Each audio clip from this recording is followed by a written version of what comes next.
نحمده ونستعينه ونستغفره ونؤمن به ونتوكل عليه ونعوذ بالله من شرور أنفسنا ومن سيئات أعمالنا من يهده الله فلا مضل له ومن يضلله فلا هادي له ونشهد أن لا إله إلا الله وحده لا شريك له ونشهد أن سيدنا ونبينا ومولانا محمدا عبده ورسوله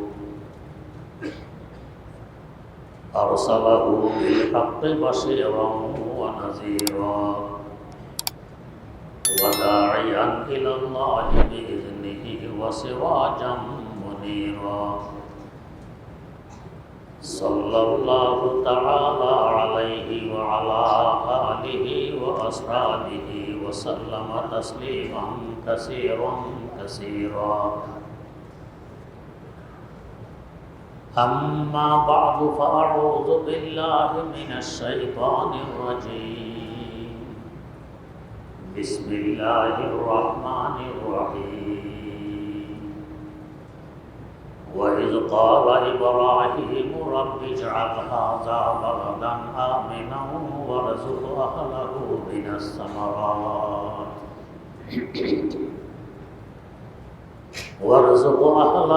من الثمرات من آمن منهم بالله واليوم الآخر قال ومن كفر فأمتعه قليلا ثم أضطره إلى عذاب النار وبئس المصير صدق الله مولانا العظيم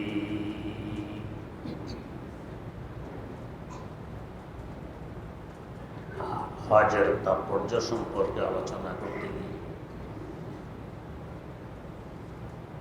বাইতুল্লাহ শরীফের নির্মাণ কিভাবে হল এই সম্পর্কে আলোচনা চলছে। বাইতুল্লাহ শরীফ মক্কা নামক নগরীতে অবস্থিত। আল্লাহর পয়গম্বর খলিল খুদা সাইয়্যিদনা হযরত ইব্রাহিম আলা নবিয়িনা ওয়া আলাইহিস সালাতু ওয়াস সালাম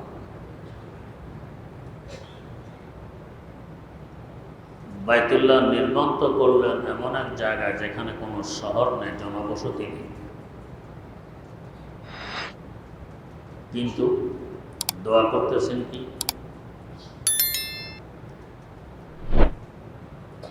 وَإِذْ قَالَ إِبْرَاهِيمُ رَبِّ اجْعَلْ هَذَا بَلَدًا آمِنًا আল্লাহ এই শহরকে নিরাপত্তার শহর হিসাবে আপনি কবুল করে নেন। এখান থেকে বোঝা গেছে এক সময় একটি শহরে পরিণত হবে। যেমন মেরাজের ঘটনা বর্ণনা করতে গিয়ে আল্লাহ পাক বলেছেন সুবহানাল্লাযী আসরা বিআবদিহি লাইলাম মিনাল মাসজিদিল হারাম ইলাল মাসজিদিল আকসা। পবিত্রতা ওই সত্তার যিনি সফর করাইয়েছেন তার একজন বান্দাকে মসজিদে হারাম থেকে বাইতুল মুকাদ্দাস পর্যন্ত। অথচ তিনি সফর করেছেন হযরত উম্মে হানি রাদিয়াল্লাহু আনহার ঘর থেকে। এটা মসজিদ ছিল না, কিন্তু এক সময় তো মসজিদে পরিণত হবে। আল্লাহ পাক প্রথমে বলে দিয়েছেন এটা মসজিদে হারাম। এখন তো ওই জায়গা মাতাফের ভিতরে পড়ে গেছে, যেখানে তওয়াফ করে সেখানে। এক সময় ছিল বাইরে উম্মে হানির ঘর। যেহেতু অদূর ভবিষ্যতে মসজিদে পরিণত হবে, আল্লাহ পাক আগেই বলে দিয়েছেন মসজিদে হারাম থেকে সফর করানো হয়েছে। মক্কায় মুকাররমা এক সময় প্রসিদ্ধতম একটি শহরে পরিণত হবে। আগে আল্লাহর পয়গম্বর বলে দিয়েছেন হাযা বালাদান আমিনা, নিরাপত্তার শহর। শুধু নিরাপত্তা আছে, থাকা খাওয়ার ভালো ব্যবস্থা নেই। এই শহরে মানুষ কিভাবে থাকবে? থাকবে না, শহর বিরান হবে। আল্লাহর পয়গম্বর হযরত ইব্রাহিম আলাইহিস সালামের বিচক্ষণতা, দোয়া আরেকটু বাড়াই দিলেন, ওয়ারযুক আহলাহু মিনাস সামারাত। যারা এই শান্তির শহরে বসবাস করবে, নিরাপদে বসবাস করবে, আল্লাহ এদের রিজিকেরও ব্যবস্থা করে দেন। কিন্তু পুরো এলাকা হলো পাথর আর পাথর, পাহাড় আর পাহাড়, ক্ষেত খামার করার মতো উপযোগী এই জমিন নয়। তাই আগে বলেন কি মিনাস সামারাত, রিজিকের ব্যবস্থা করবেন ফল ফ্রুট থেকে। ওদের প্রধান খাদ্য খেজুর এবং রুটি। রুটিও গম গাছের, জব গাছের একটা ফল। তখন থেকে নিয়ে আজ পর্যন্ত এই শহরে কখনো ফল ফ্রুটের খাদ্যের অভাব-অনটন দেখা দেয়নি। 4000 বছর আগের এই দোয়া আল্লাহ পাক কিভাবে কবুল করে নিয়েছেন। হজ ছাড়াও এই শহরের বাসিন্দা ব্যতীত লক্ষ লক্ষ সারা দেশের মানুষ এখানে সবসময় থাকে, উমরা করতে আসে যায়। হজের সময় তো কথাই নেই, 50, 60, 70, 80 লক্ষ পর্যন্ত মানুষ অতিরিক্তভাবে এখানে আসে। আমাদের টঙ্গীর ইজতেমা মাত্র 3 দিনের, এরপরও আশেপাশে কি অবস্থা হয় এই 3 দিনে? ব্যাগ, কাদা, ময়লা, আবর্জনা, কত কিছু জমে। আর সেখানে সারা জীবন অতিরিক্ত লক্ষ লক্ষ মানুষের আনাগোনা, কোথাও ময়লা নেই, আবর্জনা নেই, পরিষ্কার পরিচ্ছন্ন, খাবারের কোনো অভাব নেই, ফলগুলোতে ভরা পুরা শহর পয়গম্বরের দোয়ার ফল, ওয়ারযুক আহলাহু মিনাস সামারাত। তবে পয়গম্বর কথা বোঝেন, এই ঘরের দিকে ফিরে যারা ইবাদত করবে, ঘরে যারা ইবাদত করবে, এরা তো হবে মুমিন, মুসলমান। অতএব বলে দিলেন, মান আমানা বিল্লাহি ওয়াল ইয়াউমিল আখির, আল্লাহ যারা আল্লাহর উপর বিশ্বাস স্থাপন করে এবং কিয়ামতকে বিশ্বাস করে, এক কথায় মুমিন। মুমিনদেরকে রিজিকের ব্যবস্থা করবে, নিরাপদের ব্যবস্থা ও রিজিকের ব্যবস্থা, এটা মুমিনদের জন্য। আল্লাহ রাব্বুল আলামিনের রহমত বড় প্রশস্ত। আল্লাহ বলেন, ফলে দোয়া তো কবুল হয়ে গেছে ঠিক, তবে একটু বেশি কবুল হয়ে গেছে। সেটা কি? ক্বালা ফাউমাত্তিউহু ক্বালিলা ওয়ারযুক আহলাহু মিনাস সামারাতি মান আমানা মিনহুম বিল্লাহি ওয়াল ইয়াউমিল আখির ক্বালা ওয়া মান কাফারা ফাউমাত্তিউহু ক্বালিলা। আল্লাহ পাক বলেন যে আমি আল্লাহর রহমত অনেক প্রশস্ত। এই রিজিক শুধু মুমিনের জন্য হবে না, কাফের মুশরিকেরও হবে। এদের পাওয়ার এক কারণ তো হইল এরাও আমার বান্দা, যদিও আমাকে মানে না। অনেক সময় দেখবেন ছেলে আব্বাকে মানে না, বেয়াদবি করে, উল্টা পাল্টা করলে আব্বা ধমক দিয়ে ছেলেকে ঘর থেকে বের করে দেয়। তোর এ ঘরের জায়গা নেই, খাওয়া দাওয়া করবো, ওই থাকবি, কি খাবি তুই জানোস। বাপ হিসাবে ছেলের আদব তরবিয়তের লক্ষ্যে এই গোসাটা করে ছেলেকে বের করে দেয়। কিন্তু এদিকে ছেলের জন্য মায়া মহব্বত, স্নেহ, ভালোবাসা কি পরিমাণ থাকে বাপেই বোঝে, মায়েই বোঝে। ছেলের মাকে আবার ডেকে চুপে চাপে বলে দেয়, আরে না খাইয়ে তো মরবে, পিছন দিয়ে ডেকে 4টা খাওয়াই দেব। আদব তরবিয়তের জন্য, শিক্ষার জন্য বাবার দায়িত্ব পালন অর্থে তো বাপ গোসা করলেন। কিন্তু বাপের মহব্বতের বহিঃপ্রকাশ ছেলের মাকে ডেকে আবার বলে 4টা খাওয়াই দাও। তো আল্লাহ রাব্বুল আলামিনের কিছু বান্দা আছে নাফরমান, কাফের, মুশরিক, নাস্তিক, মুরতাদ, আল্লাহকে মানে না, কিন্তু সৃষ্টি তো আল্লাহর। তাই বলেন ওমান কাফারা ফাউমাত্তিউহু কালিলা, যারা আমাকে মানে না, কাফের, মুশরিক, নাস্তিক, মুরতাদ, এরাও পাবে তবে কম, মুমিনের তুলনায় কম। আমরা দেখি আরো বেশি কাফের মুশরিকদের কাছে সয় সম্পদ অনেক ক্ষেত্রে বেশি, আল্লাহ পাক বলেন কম। তো এর কারণ হলো ইন্নামা দুনিয়া ওয়া মা ফিহা কালিল, গোটা দুনিয়া এবং দুনিয়াতে যা কিছু আছে সব কিছু বাস্তবে কম। হাদিস শরীফে আছে লাউ কানাতিদ দুনিয়া ইনদাল্লাহি জানাহা মাউদাতিন মা সাকা কাফিরাম মিনহা শারবাতা মা। গোটা দুনিয়া যদি আমার আল্লাহর দৃষ্টিতে একটা মশার পাখা পরিমাণ মূল্য রাখতো, মশার পাখা, আমরা খালি চোখে মশার পাখা দেখতেও পাই না, এত বারিক, এত পাতলা, এত ছোট্ট। পুরো দুনিয়া যদি এতটুকু মূল্য রাখতো, কোন নাফরমান, কাফের, মুশরিক, নাস্তিক, মুরতাদকে এক ফোঁটা পানীয় পান করার অধিকার দিতেন না। এটা এর থেকেও তুচ্ছ, এখান থেকে খেলেও কি না খেলেও। আদিমে জমি সফরায়ে আমে উস্ত, আদিমে জমি সফরায়ে আমে উস্ত, চে দুশ্মন বরে খানায় আবমা চে দোস্ত।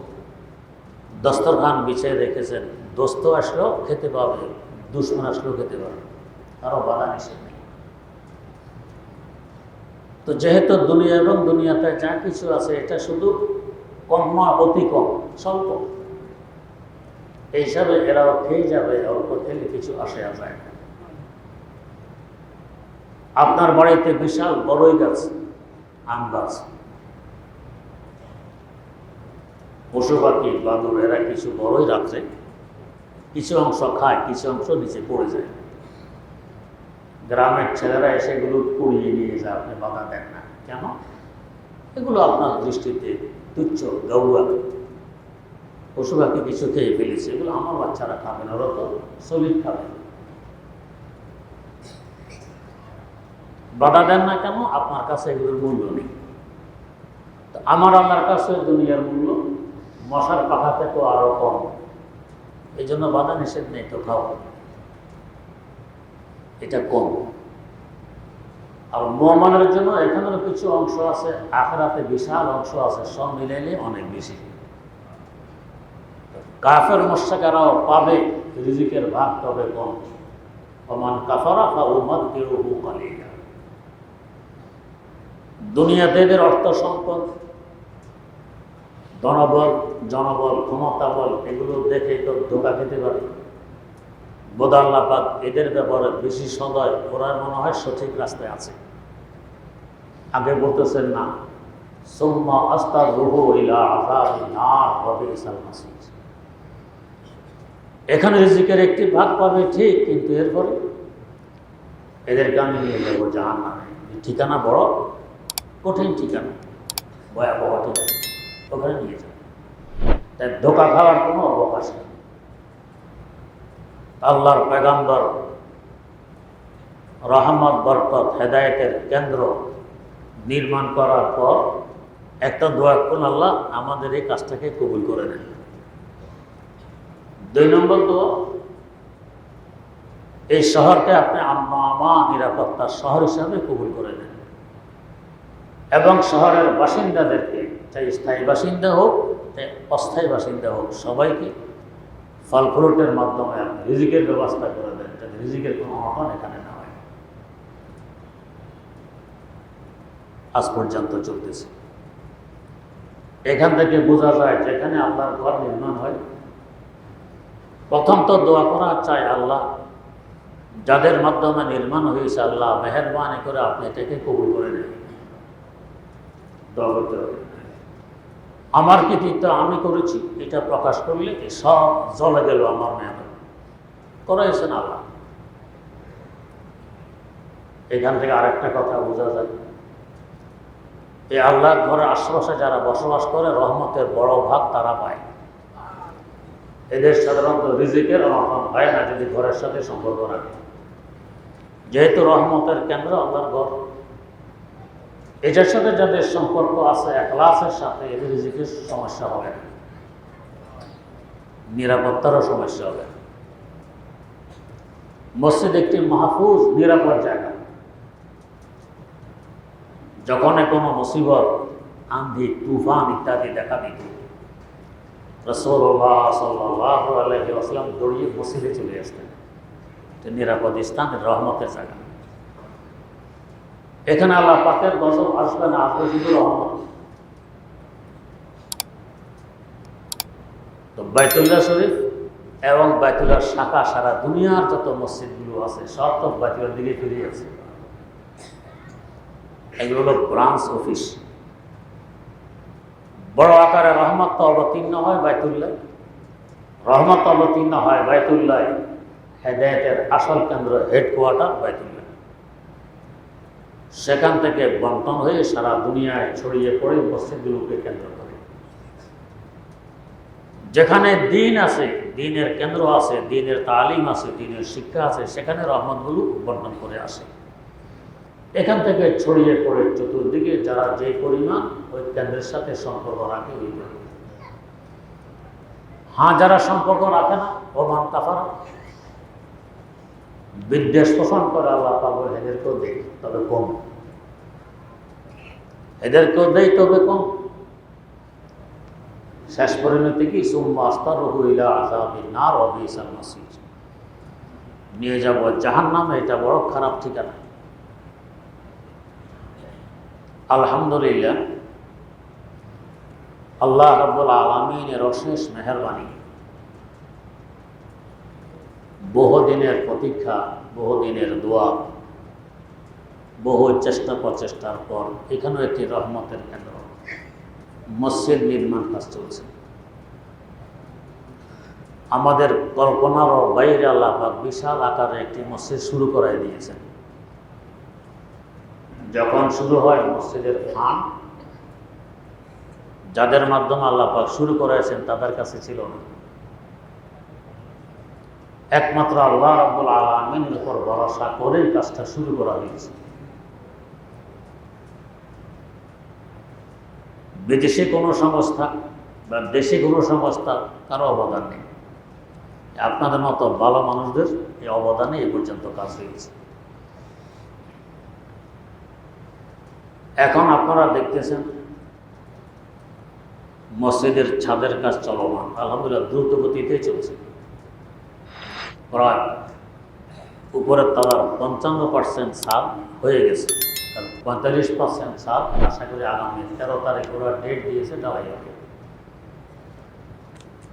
একটু জানা দরকার এ পর্যন্ত কি কাজ হয়েছে না হয়েছে।